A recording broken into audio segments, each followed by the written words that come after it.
ஸ்தோத்திரம் ஆண்டவரே, கனப்படுத்துகிறோம்.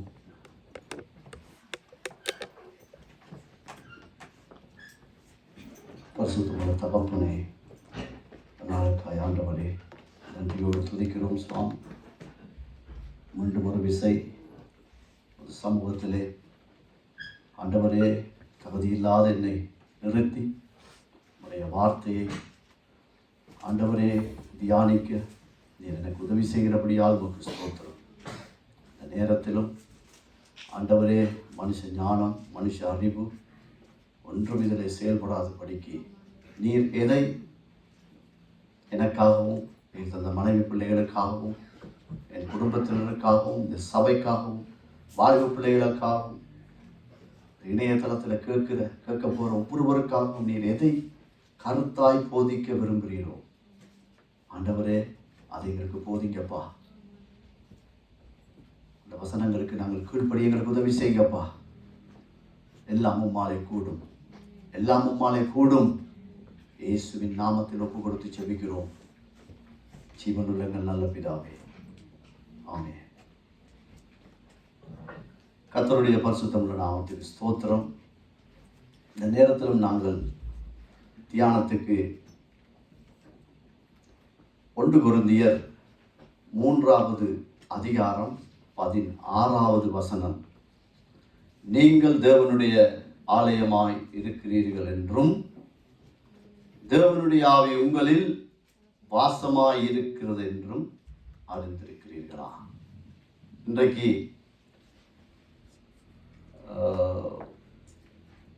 ஆண்டவருடைய வசனத்தை எங்களுக்கு தியானிக்க பரிசுத்த ஆவியானவர் உதவி செய்வாராக. இந்த நாளிலும் தேவனுடைய ஆலயத்தை காத்துக்கொள், கடவுளுடைய ஆலயத்தை காத்துக்கொள் என்ற தலைப்பில் ஆண்டவர் இன்றைக்கு எங்களோட பேசட்டும். நாங்கள் அறிந்திருக்கிறபடி அநேக கூட்டங்களிலே, செய்திகளிலே, ஊழியர்கள் மத்தியிலே கேட்கப்பட்ட அநேக வார்த்தைகள், ஒரே வார்த்தையை திரும்ப திரும்ப நாங்கள் கேட்டிருக்கிறோம். கர்த்தருடைய ஆலயம் அது தாவீது ஊடாக சாலமோனுடைய கையில் கர்த்தர் அதை ஒப்பு கொடுத்து, அந்த ஆலயத்தை ஏன் தாவீது கட்டவில்லை? அவனுடைய கைகள் யுத்தம் நிறைந்த கைகள், இரத்த கரைகள் உள்ள கரைகள். என் ஆலயம் பரிசுத்தம் உள்ளது, அதனால் நீ அதை ஆலயத்தை நீ கட்ட முடியாது, கட்டக்கூடாது. இந்த ஆலயம் ஏன் சாலமோனால் கட்டப்பட வேண்டும்? அவன் இரத்தக்கரையற்ற ஒரு நல்ல ஒரு சமாதானத்தின் ராஜா. அவனுடைய நாட்களிலே தேசம் அமைதலாயிருக்கும், அதனால் அவனோடாய் நீ ஆலயத்தை கட்டு. இந்த ஆலயம் யாருக்காக? யாருடைய நாமத்துக்காக என்றால் தேவனுக்காகத்தான். அடிமைத்தனத்தில் இருந்த ஜனங்களை கர்த்தர் மீட்டபடியால் நாங்கள் இந்த ஆலயத்தை கட்டுவோம் என்று. எவைகளை கொண்டு இந்த ஆலயங்கள் எல்லாம் கட்டப்பட்டது? அது நீங்கள் வாசித்து பார்த்தால் அதிக விலையேற பெற்ற பொன், வெள்ளி, கற்கள், மரங்கள் என்று வித்தியாசமான காரியங்களை அப்படியே உன்னிப்பாய் ஒவ்வொரு காரியத்தையும் அழகாய் நேர்த்தியாய் இவன் ஆலயத்தை கட்டும்படியாய் தாவீது ஊடாக தாவீதே அநேக காரியங்களை சேர்த்து வைத்தான் என்று வேதம் எங்களுக்கு பதிவேற்றம் செய்திருக்கிறது. அது போதாதென்று சொல்லி சாலமோனும் ஒரு சில காரியங்களை சேர்த்து அநேகருடைய கண்களிலே, இருதயங்களிலே, ராஜாக்களுடைய இருதயங்களே கர்த்தருடைய அந்த அவனுடைய இருதயத்திலே இவனுக்கு உதவி செய்ய வேண்டும் என்ற எண்ணத்தை தோன்றுவித்து இந்த ஆலயத்தை கட்டி முடித்தார்கள். 2 நாளாகமம் 6ஆம் அதிகாரம் 18-19 படி இந்த கட்டப்பட்ட ஆலயத்தில் முதல் மன்றாட்டு எப்படிப்பட்டதாக இருந்தது என்றால், அது நீங்க வீடுகளில் போய் வாசிச்சு கொண்டால் இலகுவாயிருக்கும். ஆனால் நீங்க வசனத்தை போட முடியுமான்னா போடுங்க, இல்லை வேண்டாம். என்று சொன்னால் இந்த ஆலயத்தை கட்டின முதலாவது ஜெபம் என்னவென்றால், அதிலே மன்னிக்கும் ஸ்தலம், குற்றம் செய்தவனுக்கு தண்டனையும் நீதிமானுக்கு நீதியும் கிடைக்கணும் உமது பலிபீடத்திலே. இந்த ஆலயத்திலே வந்து நிற்கிறவனுக்கு இந்த காரியத்தை நீ செய்ய வேண்டும். குற்றம் செய்து மனம் திரும்பி மன்னிப்பு கேட்கிறவனுக்கு நீங்க மன்னிப்பு கொடுக்கணும். பாவத்தின் நிமித்தம், மீறுதலின் நிமித்தம் வானம் அடைக்கப்பட்டால், வாதை வந்தால், பஞ்சம் வந்தால், அவன் கெஞ்சி அழும்போது கர்த்தாவே மனம் இறங்கும். இப்படிப்பட்ட காரியத்தை சாலமோன் ராஜா தன்னுடைய 2 கைகளையும் பரலோகத்துக்கு நேராய் நீட்டி அவன் முதலாவது விண்ணப்பம் தான் அந்த ஆலயத்திலே. அதே புஸ்தகத்திலே 2 நாளாகமும் 6:33 இதை விட கொஞ்சம் ஒரு படி மேல போய் அவனுடைய ஜெபம் அங்கே பதிவு செய்யப்படுகிறது. அது என்ன? அந்நியனையும் நினைந்தருளும். கடவுளை அறியாத ஜனங்கள் ஒருவேளை இந்த ஆலயத்தின் வாசலிலே வந்து இந்த முகப்பிலே நின்று உம்மிடத்திலே கெஞ்சி மன்றாடினால் அவனையும் நீங்கள் நினைக்க வேண்டும் என்றுதான் இவனுடைய ஜெபம் இருந்தது. இதே புத்தகத்துல இந்த மன்றாட்டில் ஆண்டவர் கேட்டாரா, ஏற்றுக்கொண்டாரா என்றதுக்கு என்ன அடையாளம் என்று பார்த்தால் 2 நாளாகவும் 7வது அதிகாரத்துல 1வது வசனம் 2வது வசனம் என்ன சொல்லுதுண்டா, இத்தனை மன்றாட்டுகளை கர்த்தரால் அங்கீகரிக்கப்பட்டது. அதுக்கு அடையாளம் என்னென்றால் அந்த ஆலயம் கர்த்தருடைய மகிமையினால் நிறைந்திருந்தது. பலிகள் எல்லாம் பட்சிக்கப்பட்டு விட்டது. கர்த்தருடைய ஜெபத்தை கேட்டு விட்டாரு. அதான் அடையாளம். ஜனங்கள் எல்லாம் பயந்து நடுங்கி ஆசாரியர்கள் கூட அந்த தேவ சமூகத்துக்கு போய் நுழைய முடியாத அளவுக்கு கர்த்தருடைய ஆலயம் நிரம்பிற்று. இதுதான் கர்த்தருடைய அடையாளம். இந்த ஜெபத்தை நான் கேட்டிருக்கிறேன். எங்களுக்கு தெரியும் இந்த ஆலயம் இடிக்கப்பட்டது அல்லது உழப்பட்டது. ஏன் கர்த்தருடைய ஆலயம் கர்த்தரால் நிராகரிக்கப்பட்டது என்று நாங்கள் பார்ப்போமானால், நீங்கள் குறிப்பெடுத்துக் கொள்ளுங்கள். எல்லா வசனங்களையும் வாசிக்க முடியாது. நேரம் எங்களுக்கு கொடுக்கப்பட்ட குறிப்பிட்ட நேரம் தான். 1 ராஜாக்களோட புத்தகத்துல நீங்க 6:38 நீங்க வாசிச்சு பார்த்தீங்கன்னா, ஆலயத்துக்கு சாலமோன் கொடுத்த காலத்தை அதுல பதிவேற்றம் செய்யப்பட்டிருக்கு. 7 வருஷம். அந்த ஆலயத்தை கட்டி முடிக்க அவனுக்கு நடந்தது 7 வருஷம். அவன் எடுத்துக்கொண்ட வருஷங்கள் 7 வருஷம். ஆனால் 1 ராஜாக்கள் 7:1 அவனுடைய அரண்மனைக்கு, அவனுக்காக கட்டப்பட்ட அரண்மனைக்கு அவன் எடுத்துக்கொண்ட வருடம் 13. இங்கதான் அப்பவே அவன் ஒரு தவறு செய்து விட்டான். தேவன் தான் முதன்மையானவர், அவர்தான் முழுமூச்சாயங்களை கொண்டு நடத்தக்கூடியவர், செங்கடலை பிரித்தவர், மன்னாவை தந்தவர், எத்தனையோ ஜனங்களை நிராகரித்து சாதாரண ஜனங்களை யுத்தத்துக்கு பயிற்சிவித்து அற்புதம் செய்தவருக்கு கட்டப்படுகிற ஆலயம் 7 வருடம். அவன் வாழுவதற்கு, அவனுடைய சுகத்துக்கு, அவனுடைய பலத்துக்கு அவன் எடுத்துக்கொண்ட நேரம் காலம் 13 வருஷம். இதுதான் அங்க முதலாவது ஒரு படி. 1 ராஜாக்கள் 11வது அதிகாரம் 1ஐயும் 2ஐயும் போடுங்க. 441வது பக்கம் பழைய ஏற்பாடு. ராஜாவாகிய சாலமோன் பார்வோனின் குமாரத்தியை நேசித்ததும் அல்லாமல் மோவாவியரும் அம்மோனியரும் ஏதோமியரும் சீதோனியரும் ஏத்தியருமாகிய அந்நிய ஜாதியாராகிய அநேக ஸ்திரீகள் மேலும் ஆசை வைத்தான். கர்த்தர் இஸ்ரவேல் புத்திரரை நோக்கி, நீங்கள் அவர்கள் அண்டைக்கும் அவர்கள் உங்கள் அண்டைக்கும் பிரவேசிக்கலாகாது என்று, அவர்கள் நிச்சயமாய் தங்கள் தேவர்களை பின்பற்றும்படி உங்கள் இருதயத்தை சாய பண்ணுவார்கள் என்று சொல்லி இருந்தார். இப்ப ஆண்டவர் ஏற்கனவே அறிவித்தல் கொடுத்துட்டாரு. என்ன? அந்நிய ஸ்திரீகளோடு, அந்நிய நண்பர்களோடு, அந்நிய ராஜாக்களோடு நீ சேராத, ஐக்கியம் கொள்ளாத. ஏன்? கர்த்தரை விட்டு உங்களை வழிவகை பண்ணிடுவாங்க. இது அவன் கணக்கெடுக்கல. இந்த ராஜா தன்னுடைய கண்ணுக்கு பார்த்ததெல்லாம் நன்மையான அவனுக்கு தோன்றிற்று. இது அவன் செய்த இரண்டாவது தவறு. மூன்றாவது எரேமியா நாங்கள் பார்ப்போம் என்றால் 32வது அதிகாரம் 34வது வசனம், ஆலயத்துக்குள்ள அருவருப்புகளை கொண்டு வருவதற்கு அங்கே இடமளிக்கப்பட்டது. அந்த வசனத்தில் இருக்கு, தாங்கள் விரும்பியதை, கர்த்தர் விரும்பியதை அல்ல, அவருக்கு விரும்பினதை ஆலயத்துக்குள் கொண்டு வைத்தார்கள். அதனால அந்த ஆலயத்தை கர்த்தர் நிராகரிப்பதற்கு இது ஒரு எடுத்துக்காட்டாய் இருந்திருக்கு. கர்த்தர் இதனால் தான் இவைகளை அருவருப்பை பார்த்து அந்நிய ஜனங்களோடு அந்நிய ஸ்திரீகளோடு அவர்களோடு சோரம் போவதை பார்த்து கர்த்தர் மிகவும் வேதனைப்பட்டார். எரேமியா 6:10 சொல்லுது, தேவாலயத்தை வார்த்தையை, தேவனுடைய வார்த்தையை அவர் பேசிக்கொண்டே இருந்தார். அவர்களுக்கும் அந்த ஆண்டவருடைய வசனம் நிந்தையாய் இருந்தது. நாங்கள் ஒரு சில சொல்லுவோம் இல்ல, அலட்டி கொண்டே இருக்காங்க இவங்க, எப்ப பார்த்தாலும் இதையே சொல்லி கொண்டிருக்கிறாங்க.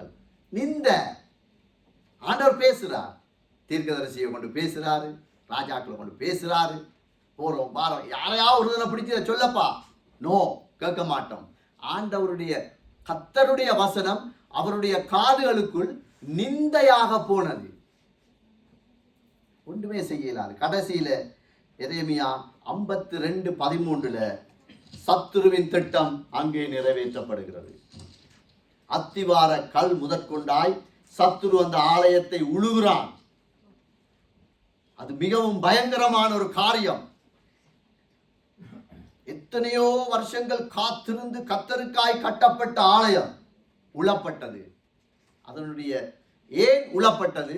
இவைகள் தான் காரணம். இந்த புதிய உடன்படிக்கையில தேவன் ஆலயம் என்று யாரை குறிப்பிடுகிறார், அந்த ஆலயத்திலிருந்து எதை எதிர்பார்க்கிறார் என்று நாங்கள் இப்ப பார்ப்போம்.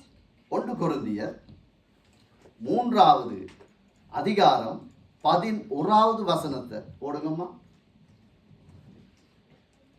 1 கொரிந்தியர் புதிய ஏற்பாட்டில் 229வது பக்கம். போடப்பட்டிருக்கிற அஸ்திபாரமாகிய இயேசு கிறிஸ்துவை அல்லாமல் வேறே அஸ்திபாரத்தை போட ஒருவனாலும் கூடாது. 16வது வசனம் சொல்லுது, அதுக்கு பிறகு நீங்களே என்னுடைய ஆலயமாயிருக்கிறீங்க, நீங்க தேவனுடைய ஆலயமாயிருக்கிறீர்கள் என்றும் தேவனுடைய ஆவி உங்களில் வாசமாயிருக்கிற என்றும் அறிந்திருக்கிறீர்களா? சாதாரணமான ஆலயம் அல்ல. ஆண்டவர் எங்களை பார்த்து சொல்றார், தன்னுடைய இரத்தத்தையும் தன்னுடைய சரீரத்தையும் விலக்கிரயமாய் செலுத்தி அவர் அஸ்திவாரம் போட்டப்பட்ட ஆலயங்கள் நாங்கள். இதுல இருக்கிற வாலிப பிள்ளைகளா, நீங்க எல்லாம் ஆண்டவர் உங்களுக்காக விலைக்கிரயம் செய்யப்பட்டு அவர்தான் உங்களுக்கு அத்திவாரம். ஊழியர்களுக்கு அவர்தான் அத்திவாரம், தாய் தகப்பனாய் எங்களுக்கு அவர்தான் அத்திவாரம். புதிய ஏற்பாட்டில் அவர் ஆலயத்தை இப்படியாய் எங்களுக்கு அது விளக்கமாய் பரிசுத்த ஆவியானவர் எழுதி வைத்திருக்கிறார். எரேமியா 13, 15, 16 இந்த ஆலயத்தை குறித்து இரக்கம் கூடம் நிறைந்த ஆலயமாய் இருக்க வேண்டும். இரக்கம் கூடம் என்றா என்ன? ஆலயம் என்றால் எங்களுக்குள்ள, நாங்க ஆலயம் என்றால் எங்களுக்குள்ள இரக்க குணம் இருக்கணும். நாங்க ஒவ்வொரு பாரம்பரியத்துக்குள்ள இருந்து உள்ள வந்திருக்கிறோம். ஆனா எல்லாரும் ஆலயத்துக்கு ஒரு நேரம் நாங்கள் போயிருப்போம், ஏதாவது ஒரு ஆலயத்துக்கு போயிருப்போம், அந்தோனியார் கோயிலுக்கு போயிருப்போம், அப்படி ஒவ்வொரு இதுகளுக்கு போயிருப்போம். கோயிலுக்கு உள்ளுக்கு போகக்குள்ள கோயில் வாசல்ல யார் இருப்பாங்க? யார் இருப்பாங்க? அப்ப நீங்க ஒருத்தருமே கோயிலுக்கு போகல, பிச்சைக்காரங்க இருப்பாங்க. வியாழக்கிழமை அன்னவேளாங்கண்ணிக்கு போனா அப்படியே நீட்டுக்கு இருப்பாங்க. செவ்வாய்க்கிழமை போனா அந்தோனியார் கோயிலுக்கு போனா அப்படியே இருப்பாங்க. ஆனா கோயிலுக்கு நாங்க அப்படியே உள்ள போயிட்டு வர்ற ஜனம் கோயிலுக்குள்ள வெளியே வரக்குள்ளதான் அவங்களுக்கு ஏதாவது கொடுப்பாங்க. சாப்பாடு கொடுப்பாங்க, சோறு கொடுப்பாங்க, பான் கொடுப்பாங்க, பனிஷ் கொடுப்பாங்க, காசு கொடுப்பாங்க, ஏதோ ஒன்றை கொடுத்துருவாங்க. அப்ப இந்த ஆலயம் சும்மாவே இரக்கம் உள்ளதுதான் தானே. ஆலயத்துக்குள்ள போகும்போது அவன் கொடுக்க மாட்டான். ஆலயத்துல உள்ள வெளியே வரக்குள்ள அவனுக்குள்ள ஏதோ ஒன்று நடக்குது, அதை நம்பித்தான் இருக்கிறான். அந்த ஆலயம் அந்த பூசை முடிஞ்சோட ஒருவனையும் அதில் பார்க்கலாது, எல்லா பிச்சைக்காரரும் இன்னொரு இடத்துக்கு போயிடுவான். சரிதான், இது உலகமே எங்களுக்கு காண்பிக்குது. ஆண்டவர் சொல்றார், இரக்கம் குணம் உள்ளதாய் நாங்கள் இருக்கணும். ஒரு ஆலயம் என்றால் அப்படித்தான் அவர் அதனுடைய வெளிப்பாடு அவன் இரக்கம் குணமாக இருக்கணும். யாக்கோபு 1:22-24 சொல்லுது, ஆலயத்தின் மகிமையை நாங்கள் மறந்து விடக்கூடாது. அந்த வார்த்தையை போடுங்கம்மா. புதிய ஏற்பாடு 313வது பக்கம். புதிய ஏற்பாடு 313வது பக்கம்.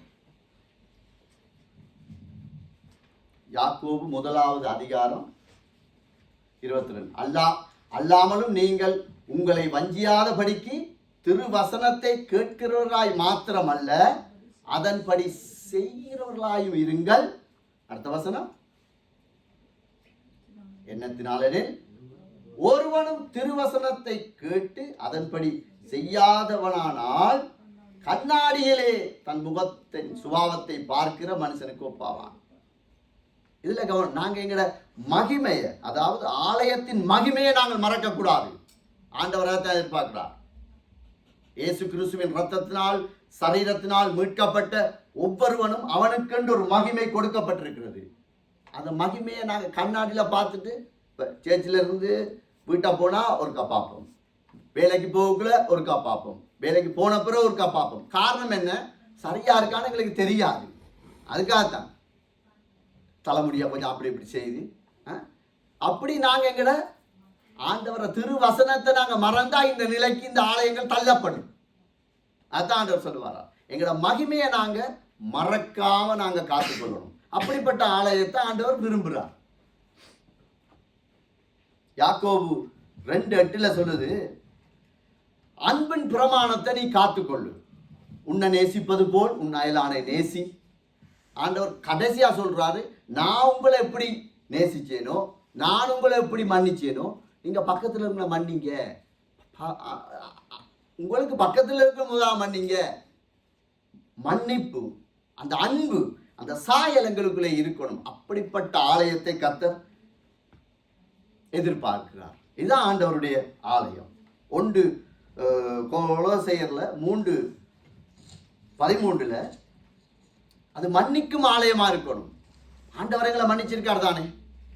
எங்களுடைய வாழ்க்கையில என்னென்ன காரியம் வெளியரங்கமாக்கப்பட்டது என்றால், என்னுடைய வாழ்க்கையை நான் சொன்னால் 2% 3% தான். மற்றொன்றும் அவர் வெளிப்படுத்தல. அவ்வளவத்தை மன்னித்திருக்கிறார். நான் எப்படி என் கண்களால் காணக்கூடிய சகோதரனை, சகோதரியை, மனைவியை, சக ஊழியனை மன்னிக்காமல் இருப்பது? ஆலயத்திலே இதுவும் அங்கே ஒரு பாட்டா இருக்குது. மன்னிக்கிற ஆலயமா இருக்கணும். நாங்கள் ஆலயமா இருந்தா நாங்கள் மன்னிச்சிடணும். எப்பேற்பட்ட காரியத்தை மன்னிக்கணும்,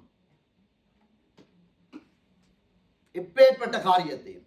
அதுக்காகத்தான் ஆண்டவர் அந்த 6 பேர் சொல்ற விபச்சாரியை பார்த்து, நான் உன்னை மன்னிக்கிறேன், இனி நீ பாவம் செய்யாத. இதனுடைய விளக்கம் என்னென்றா, ஒரு கிறிஸ்தவன், இயேசுவை அறிந்த ஒரு மனுஷன் அல்லது இயேசுவை அறிந்த ஒரு மனுஷி, கணவன் ஒருவேளை தவறி இருந்தால், மனைவி ஒருவேளை தவறி இருந்தால், அவன் மன்னித்தால் அவன் அங்கே தேவனுடைய ஆலயமாக கர்த்தர் அவனை அங்கீகரிக்கிறார். எப்படிப்பட்ட காரியத்தை மன்னிக்கணும். அவர் ரூல்ஸ் அண்ட் ரெகுலேஷன் எல்லாம் போடல. நான் உங்களை மன்னிச்சேனப்பா, நான் உங்களை எப்படி மன்னிச்சேன், அது எங்களுக்கு தான் தெரியும்.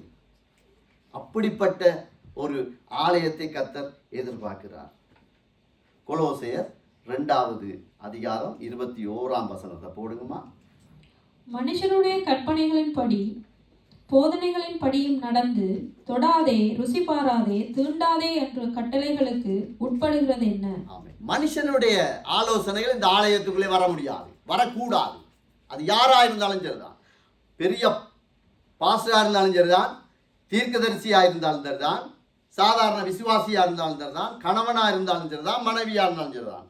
மனிதனுடைய அவனுடைய ஆலோசனைகள், அவனுடைய திட்டங்கள் ஆலயத்துக்குள்ளே பிரவேசிக்க கூடாது, முடியாது.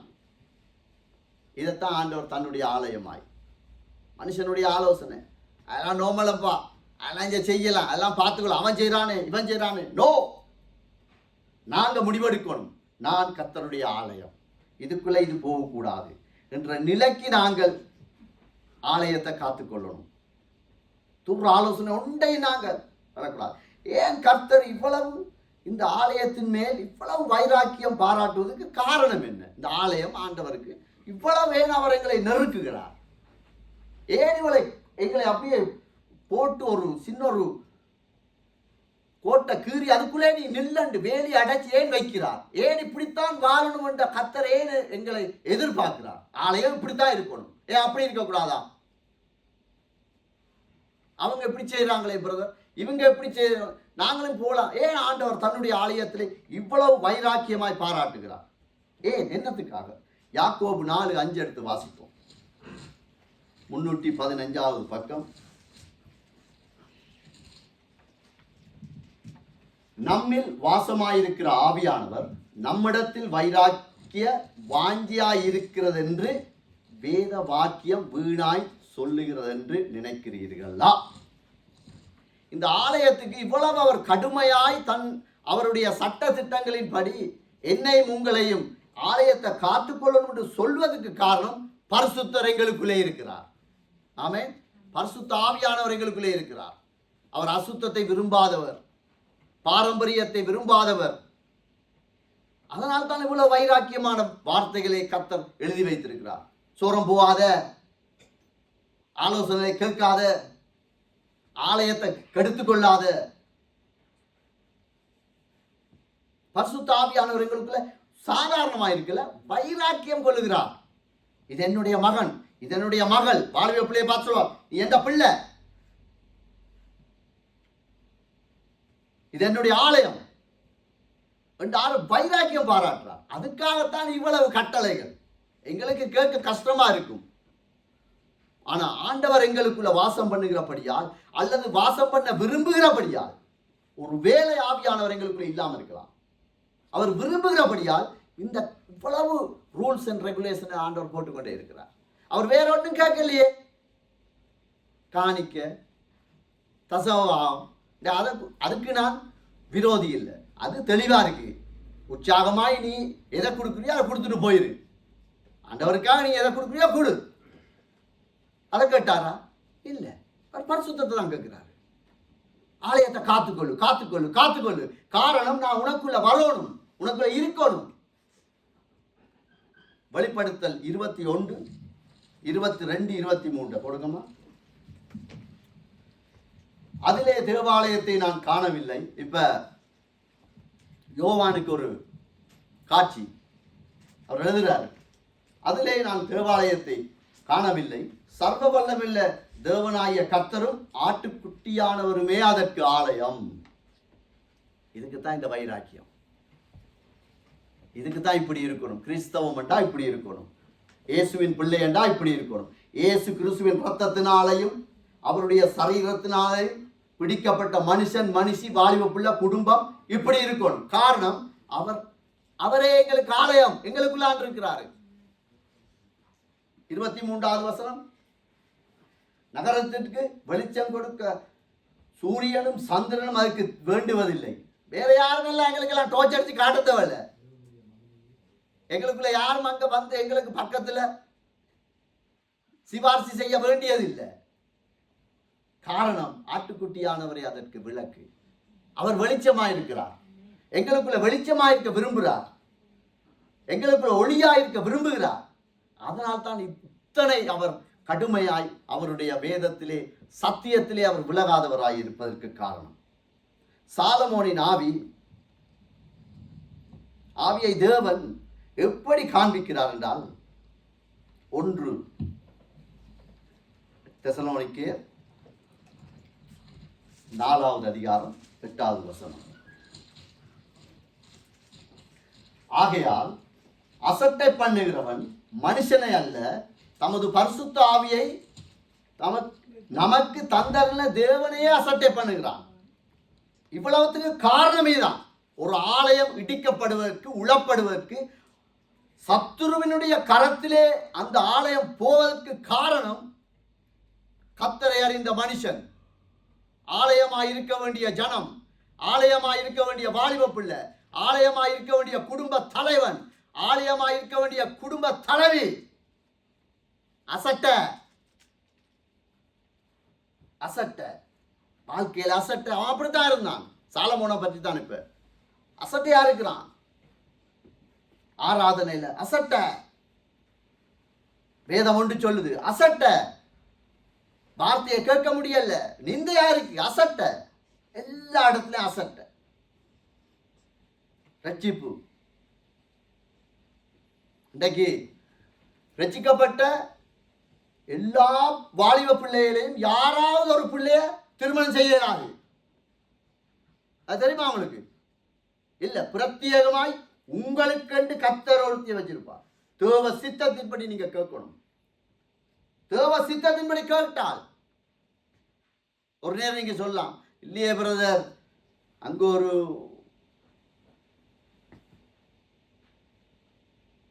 ஃபேமிலி இருக்கு, எல்லாம் ஜபிச்சுத்தான் எல்லாம் எல்லாம் நல்ல ஆண்டவர்கிட்ட கேட்டுத்தான் எல்லாம் உடன்படிக்கை செய்யப்பட்டது. இப்போ அவங்களுக்குள்ள பிரச்சனையா வரட்டும். அப்ப நீங்க மாறாவின் தண்ணீரை நினைக்கணும். கர்த்தர் செய்தால் அதுக்குரிய விளக்கிரயமாகிய ஒரு காரியத்தை அவர் வைப்பார். அவர் விடுதலையாக்குவார். அவருக்கு தெரியும், இந்த தேசத்தின் வழியா என் ஜனம் ஒரு நாள் வரும்.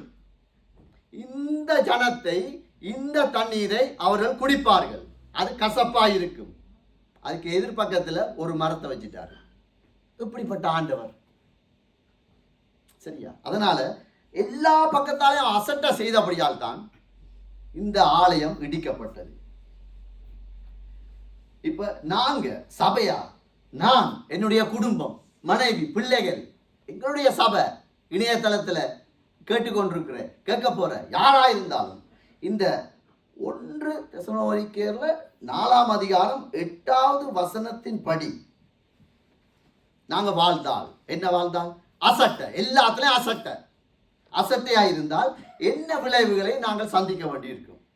1 கொரிந்தியர் 3:17, 229வது பக்கம், புதிய ஏற்பாடு.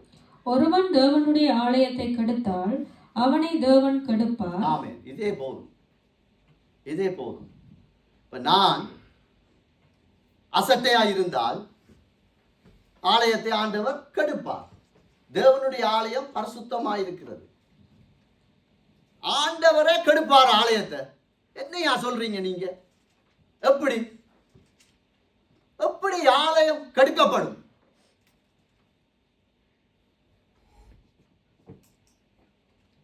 ஒன்று ராஜாக்கள் 22வது அதிகாரம் 21வது வசனம், 22வது வசனத்தை போடுங்கம்மா.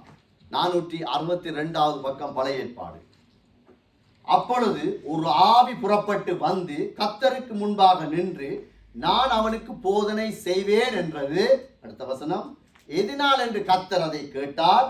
அப்பொழுது அது, நான் போய் அவனுடைய தீர்க்கதரிசிகளில் எல்லாரிலும் வாயிலும், ஒருவன் இல்லை, எல்லார வாயிலும் பொய்யின் ஆவியாய் இருப்பேன் என்றது. அதற்கு அவர், நீ அவனுக்கு போதனை செய்து அப்படி நடக்க பண்ணுவாய், போய் அப்படியே செய் என்றார். தேவன் பொய்யை ஆவியை அனுப்பினா என்ன நடக்கும் தெரியுமா? நாங்கள் ஆண்டவரோட இருக்க மாட்டோம், ஆண்டவரோட வசனத்துக்கு கீழ்ப்படிய மாட்டோம். ஆனால் எங்களுக்குள்ள ஒரு வேஷம் எங்களுக்குள்ளே இருக்கும். நான் ரட்சிக்கப்பட்டிருக்கேன்,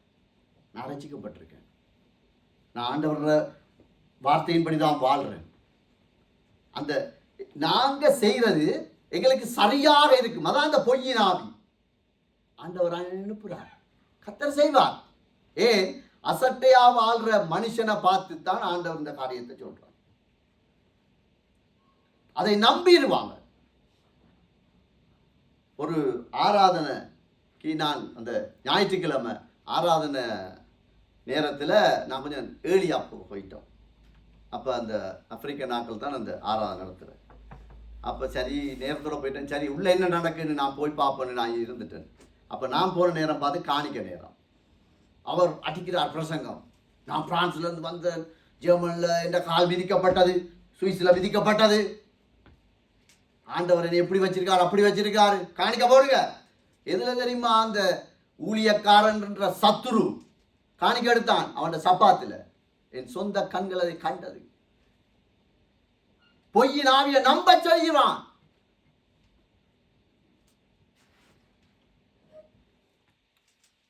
வீட்டெல்லாம் ஜபிக்க ஒரு ஜபமும் இருக்காது. ஆலயத்தில் வந்தா ஆஹா தூதரை விட அருமையா பாடுவாங்க. பொய்யின் ஆவி அவங்களுக்கு எங்களுக்கு தெரியும். எங்களிடத்துல ஜபம் இல்லை, எங்களிடத்துல வீட்டு கூட்டம் இல்லை, ஆண்டவருக்கு பயப்படுற ஒரு தகுதியும் இல்லை. ஆனாலும் நாங்கள் காட்டிக்கொள்வோம். இதுதான் அந்த பொய்யின் ஆவி. இதுல நாங்கள் மிச்சம் கவனமா இருக்கோம். கடவுளை மறுதலிக்கும் வாழ்க்கை தோன்றதெல்லாம் நன்மையாத்தான் இருக்கும். எதை செய்தாலும் நல்லா. இதுல உச்ச வேண்டாம். எங்களுடைய பிள்ளைகளையே பாதாளத்தின் வாசலுக்கு கொண்டு போய் விடுற அளவுக்கு நாங்க பொய்க்காரனாய் வாழக்கூடிய சந்தர்ப்பம் இருக்கு. கோல் சொல்றது, குறை சொல்றது, அவனை பத்தி பேசுறது, இவனை பத்தி பேசுறது. இயேசுவை ஆலயத்தை பிள்ளைகளுக்குள் கடத்துவதற்கு பதிலாய் சத்துருவை அப்படியே கடத்தி விடுகிற பொய்யை நம்பக்கூடிய ஆவி எங்களுக்குள் வந்துடும். அது நம்பிடுவோம். நான் நம்பினா என்ன செய்யும்? என்ற பிள்ளை நம்பிடும். அப்பா எதை செய்கிறாரோ, எதை பேசுகிறாரோ அதைத்தான் அந்த பிள்ளை பார்க்குது. தாய் தகப்பனுக்கு மிச்சம் ஒரு எச்சரிக்கை. அதாவது பிறந்த பிள்ளை 7 வயசு வரைக்கும் உங்களை பார்த்து தான் பிள்ளை எதையும் கற்றுக்கொள்ளும். வேற ஒன்றையும் கற்றுக்கொள்ளாது. அம்மா அப்பாவை பார்த்து தான் குறைஞ்சது 7 வயசு. 7 வயசுக்கு பிறகு அந்த 7 வயசுல அது பிடிக்கிறது அப்படியே பதிஞ்சிரும் அதுக்குள்ள. அதனால நாங்க எங்களோட ஆலயத்தை இந்த 4ஆம் அதிகாரம் 8ஆம் வசனம் அசட்டை அவர்ந்துமெண்டா இத்தனை காரியங்களும் சிலுவையின் உபதேசம் பைத்தியமா இருக்கும். சேர்ச்சிக்கு வேண்டா வரல வா, இந்த கார் பிரசங்கம் பாஸ்டா நான் வரேன், இல்லாட்டி வர மாட்டேன், அவ்வளவும் நம்பிடுவாங்க. பாஸ்டர் வந்தா தேவதூரம் வந்து ஆசீர்வதிப்பார். அது ஒரு நம்பிக்கை அவங்களுக்குள்ள. டிசம்பர் மாசம் ஞானஸ்தானம் முடிஞ்சிருக்கும், பர்த்டே முடிஞ்சிருக்கும், பாஸ்டர் மே மாசம் வருவார், வந்து நிற்பாங்க ஜெபி. பொய்ய நம்ப வச்சிருவார் ஆண்டவர். கவனம். எனக்கு உங்களுக்கும் ஆண்டவர் பேசிக்கொண்டிருக்கார். எங்களுடைய சுயநீதி எங்களுக்கு சரியாய் தோன்றும். நாங்க செய்யறதெல்லாம் சரி, என்ன அவர் என்ன எப்படி கேட்கிறது, இவர் இப்படி பேசலாமா என்ற பிள்ளைக்கு? எங்களுடைய நீதி எங்களுக்கு சரியா இருக்கும். அப்படியெல்லாம் இல்லை. கர்த்தர் இனத்தை மனுஷன் பிரிக்கக்கூடாது. தாழ்மையா இருந்தா தாழ்மையாயிரு. இன்றைக்கு எத்தனையோ ஊழியர்கள் டிவோர்ஸ் எடுத்துட்டு இன்னொரு மேரி பண்ணி போட்டு ஊழியம் செய்கிறாங்க. அது அவனுக்கு நார்மல். அவன் நம்புறான். அந்த பொய்யின் ஆவி அவன் அப்படியே ஆட்கொள்ளுது. எங்களை சொல்லிக்கிறாண்டவர் இல்ல, நீ மரணத்துக்குள்ள போகும் வரைக்கும் அவள் தான் உனக்கு மனைவி, அவன் தான் உனக்கு கணவன். சுயநீதி மற்றவங்க சொல்ற எல்லாம் இல்லை, நான் சொல்ற சரி என்ற அளவுக்கு நாங்கள் நம்பிடுவோம். வெளிப்படுத்தல் 22:15 போடுங்கம்மா. வெளிப்படுத்தல். நாய்களும் சூனியக்காரரும் போதும். இதுல அப்படியே பின்னால பார்த்தா விபச்சாரம், குலகாரம், விக்கிறார் எல்லாம் இருக்கு. ஏன் இந்த நாயை முன்னுக்கு வச்சார் ஆண்டவர்? ஏன் நாயை வச்சார்? யானையை வச்சிருக்கலாமே, பெரிய ஒரு உருவம். சிங்கத்தை வச்சிருக்கலாம், புளிய வச்சிருக்க. ஏன்? நாய் தான் கக்கின திருப்பி சாப்பிடும். நாங்க இந்த அசட்டையா வாழ்ற மனுஷனுடைய பாவ பழக்க வழக்கண்டா விட்டு வந்த பாவ அவ்வளவுத்தையும் அவன் திருப்பி செய்வான். இது பயங்கரம்.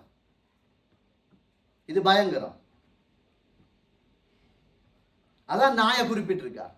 வேற எந்த ஒரு மிருகத்தையும் இந்த இடத்துல பரிசுத்த ஆவியானவர் எழுதி வைக்கல. அவரை எழுதினா எழுத்துத்தான். ஆண்டதை ஒன்றை கூட்டாத குறைக்காத. கர்த்தர் சொன்னதான் சரிதான். அதுக்கு பிறகுதான் சூனியக்காரன், விபச்சாரம், கொலைக்காரன் அவன் எல்லாம் விசுவாசியை தான் முன்னுக்கு போட்டிருக்கார். திரும்பி போயிடுவோம். போயிட்டு திரும்பி நாங்கள் என்னத்தை விட்டு வந்தோமோ அதிலே இருப்போம். ஆண்டவர் என்னை விடுவித்தாரு, ஆண்டவர் என்னை இப்படி செய்தாரு, அப்படி செய்தாரு, ஆசீர்வதித்தாரு, செல் விழுந்தது, வெடிக்கலை. இன்றைக்கு விக்கிரத்தை கோயில் கட்டுறதுக்கு இங்க இருந்து காசு அனுப்புற விசுவாசியும் இருக்கு. எப்படி நடந்தது?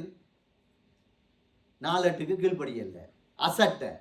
கர்த்தருடைய வேதத்தில் அசட்டை. அதான் இப்ப பிரச்சனை. இயேசு கிறிஸ்துவின் ரத்தத்தினால் சரீரத்தினாலும் மீட்கப்பட்ட ஆலயம் உளப்பட்டு புறம்பாக்கப்படும். ஆனா எங்களுக்கு ஒரு இது இருக்கும், நாங்க நல்ல ஆவிக்குரியவர்கள், நல்ல இதாக இருக்கிறோம், கிறிஸ்மஸுக்கு வருவோம், நியூ இயருக்கு வருவோம், பாஸ்டர் வந்தா வருவோம், ஒரு உருவத்தை ஒரு காட்சியை வச்சு நாங்கள் இருப்போம். ஆனால் பரிசுத்த ஆவியானவர் சொன்னால் உண்ட ஆலயம் உளப்பட்டு விட்டது.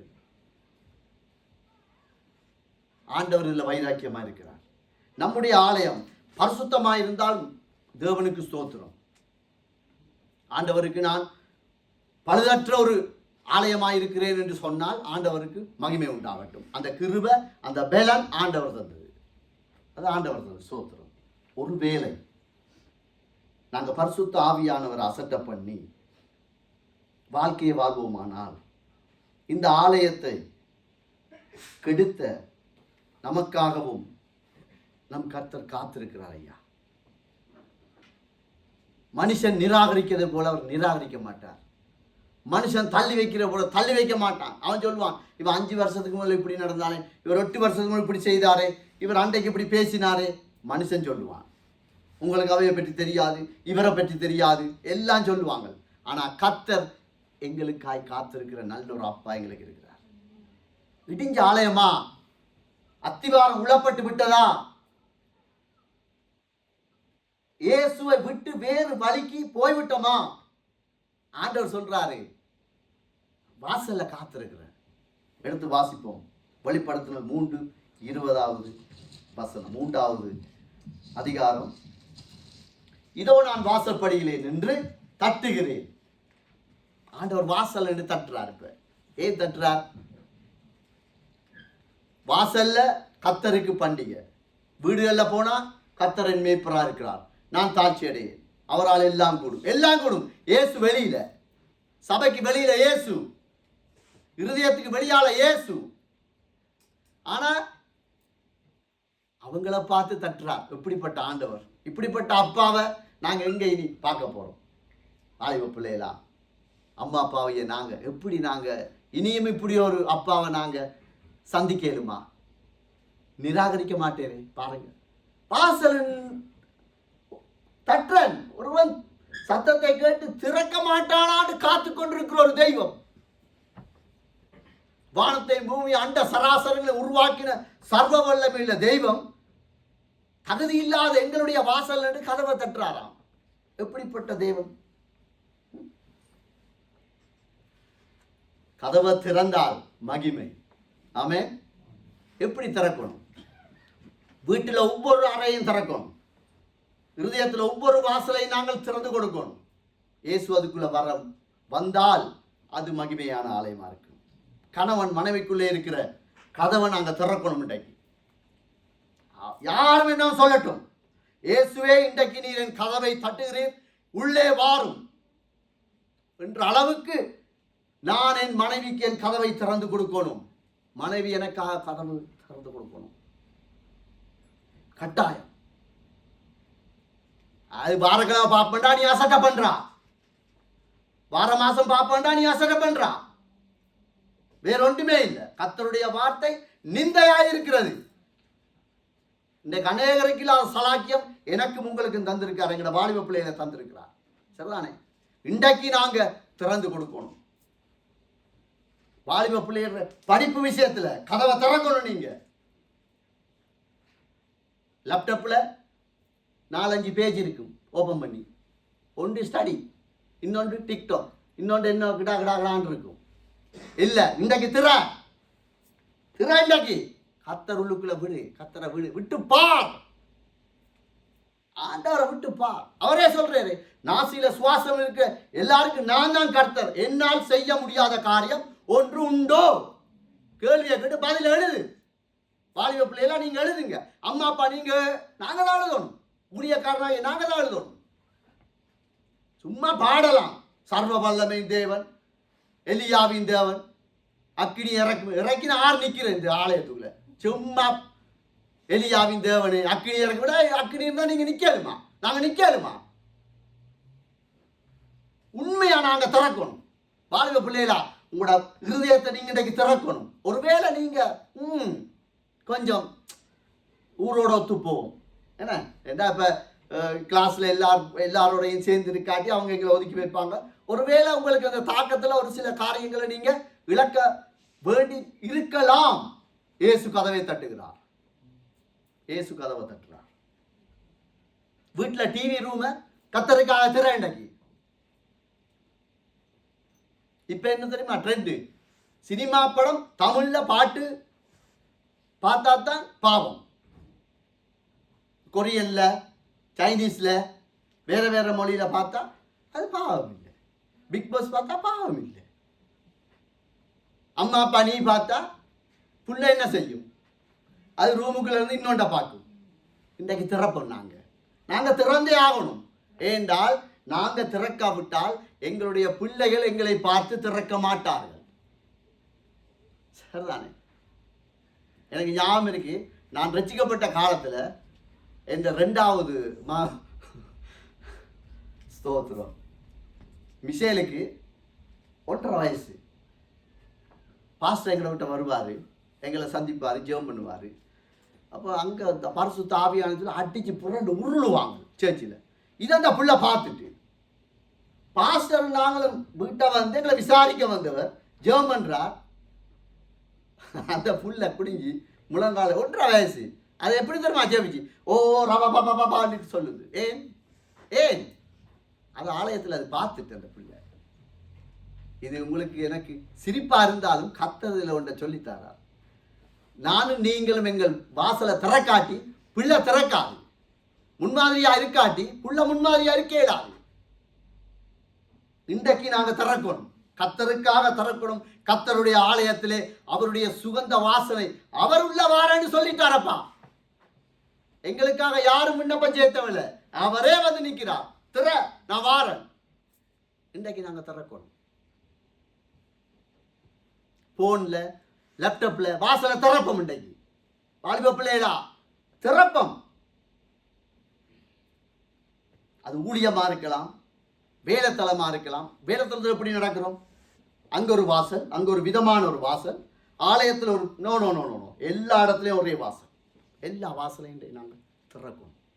திறக்க திறக்க திறக்க கர்த்தர் கிருபை செய்வார். ஸ்கூல்ல திறங்க. நீங்க பரிகாசம் பண்ணுவான், இயேசுவே துப்பினா உன்னைய துப்ப மாட்டானா? நீங்க தானே சொல்றீங்க நான் இயேசுவின் பிள்ளை, பயமே இல்லைன்றா. அவரோட டிஎன்ஏ தானே உங்களுக்குள்ள இருக்கும். இயேசு எனக்கு வீடு தந்தார், சோத்திரம். இயேசு எனக்கு கார் தந்தார், சோத்திரம். இயேசு எனக்கு விசா தந்தார். இயேசுக்காக ஏன் நீ வைக்கப்பட? என்ன பிரச்சனை உனக்கு? சகலமும் நன்மைக்கு என்று கர்த்தர் சொல்லியிருக்கிறார். ஆமே. அவர் ஒரு அளவுக்கு தான் பார்ப்பார், சத்துருவை மேற்கொண்டுருவார் அவர். நீங்க நினைக்காங்க உங்களை அப்படியே விட்டுட்டு அப்படியே இந்த நாய்க்குட்டியில பாருங்க, ஒரு சில கொண்டு போவாங்க, ரிபனை ஒரு அளவுக்கு தான் விடுவாங்க. அவர் பேர் நான் ஏதோ சுதந்திரமா போறேன்னு ஒரு அளவுக்கு இறுகிடும். பிறகு பார்த்தா பின்னால பார்த்தா எஜமான் நிற்பான், வா வரும். கத்தர் அப்படித்தான், கடைசியும் விட மாட்டான். நாங்கள் எங்களை கதை இன்றைக்கு திறக்கணும் எல்லா பகுதியிலும். சரிதான்? குடும்பத்துக்குள்ள பாஸ்வேர்டுன்ற சொல்லே பாவிக்கக்கூடாது. ஒரு பாவம் இல்லாத, சத்துரு இல்லாத, மற்றவனுடைய என்னதான் அந்த நிந்தியான வார்த்தைகள் வரக்கூடாண்டா. எங்கட குடும்பத்தில் என்னத்துக்கும் பாஸ்வேர்ட் இருக்கக்கூடாது. வேலைத்தளத்தில் நீங்கள் வச்சுக்கொள்ளுங்க, அதை பற்றி பிரச்சனை இல்லை. எந்த ஃபோனுக்கு நான் ஆண்டவருக்கு முன்னால் சொல்லுவேன். என் இமெயில் ஐடி, பேங்க் இது கூட என் பிள்ளைகளுக்கு தெரியும், அவங்களுக்கு எல்லாம் தெரியும். நான் அப்படியே ஓப்பனா ஒரு காலத்தில் நான் பாஸ்வேர்ட் போட்டு வச்சிருந்தேன். அதில் என்ன தெரியுமா விளைவு வந்தது? பாஸ்வேர்ட் நாங்கள் ஒன்றை போட்டோம்ட்டா, அதாவது இன்னொருத்தன் பார்க்கக்கூடாது, என் அம்மா பார்க்கக்கூடாது, என் அப்பா பார்க்கக்கூடாது, பொஞ்சாதி பார்க்கக்கூடாது, புருஷன் பார்க்கக்கூடாது. அதுக்காகத்தானே, வேற என்னத்துக்கு? அதுக்குள்ள நரகள் எல்லாம் வந்துடும். ஏன் பாஸ்வேர்ட் தான் இருக்கு. அம்மா என்ன போனை எடுத்து சுற்றி சுற்றி பார்ப்பா, எடுப்பா போனை எடுத்து அமர்த்துவா, என்ன ஒன்று சரி வேற இல்லை வச்சுட்டு போயிடுவா. ஏன்னா எங்களுக்கு தெரியுமே உள்ளுக்குள்ள என்ன இருக்குன்னு. அதுக்கு தான் பாஸ்வேர்ட் வைக்காத. நான் என்னை ஆண்டவர் என்னென்ன வழியில கற்று தந்தாரோ, என்னுடைய வாழ்க்கையில எந்த காரியத்தை எனக்கு எச்சரிக்கிறாரோ, அதைத்தான் நான் உங்களோடு தியானிக்க முடியும். சரிதானே? அதைத்தான் உங்களோடு நான் தியானிக்க முடியும். அதைத்தான் நான் ஆண்டவர்கிட்ட கேட்குறேன். அப்பா, நான் கூட வசனத்துக்கு கீழ்ப்படுகிறேனா? கீழ்ப்படிஞ்சா மட்டும்தான் நான் நிற்கணும். சரிதானே? ஒரு பாஸ்வேர்டும் இருக்கக்கூடாது. இன்றைக்கு தீர்மானம் எடுங்க. தீர்மானம் எடுத்தால் கர்த்தர் உங்களோட குடும்பத்தை ஆசீர்வதிப்பார். ஞானம் இல்லையா அவனுக்கு ஸ்டடி பண்ண, கர்த்தர் ஞானம் தருவார். ஏன்? கர்த்தரை நீ கீழ்ப்படுகிறா. அவர் சொல்லிக்கார், என்னை கனப்படுத்துவேன், நான் கனப்படுத்துவேன். அவர் ஒரு நாள் போய் சொல்ல மாட்டார். கீரைய பருப்பை சாப்பிட்டவனை தான் ராஜா அப்படியே முன்னுக்கு நிப்பாட்டி வைக்கிறான். இறைச்சி வைன் அதெல்லாம் குடித்தவன் எல்லாம் சோர்ந்து போயிட்டான். வேதத்தில் இருக்குத்தானே, வாசிக்கணும். நாங்கள் இன்றைக்கு நாங்கள் எங்களோட கதவுகளை நாங்கள் தரோம் இப்படிப்பட்ட பொருத்தனையோடு. சரிதானே? இப்போ இந்த கதவை ஆண்டவர் தட்டுறார். சில நேரம் சாவி எங்கேயாவது நாங்கள் வச்சிருப்போம். சரிதானே? ஆண்டவர் இப்போ தட்டுறார், சாவி வைஃபோட ஹேண்ட்பேக்கில் இருக்கும். சில நேரம் எங்கேயோ வச்சிருவோம். அந்த சாவியை, சரியான சாவியை தேர்ந்தெடுத்து நாங்கள் திறக்கணும். அந்த சாவிக்கு பேர் தெரியுமா? யாராவது ஒரு ஆள் சொல்லுங்க பார்ப்போம். தாழ்மையின் திறவுகோல், தாழ்மை உள்ளவனுக்கோ கிருபை. ஆமென். இன்றைக்கு நாங்க, ஆண்டவரே இதுவரைக்கும் நான் இப்படித்தான் வாழ்ந்திருக்கேன், உண்மைதான் ஆண்டவரே.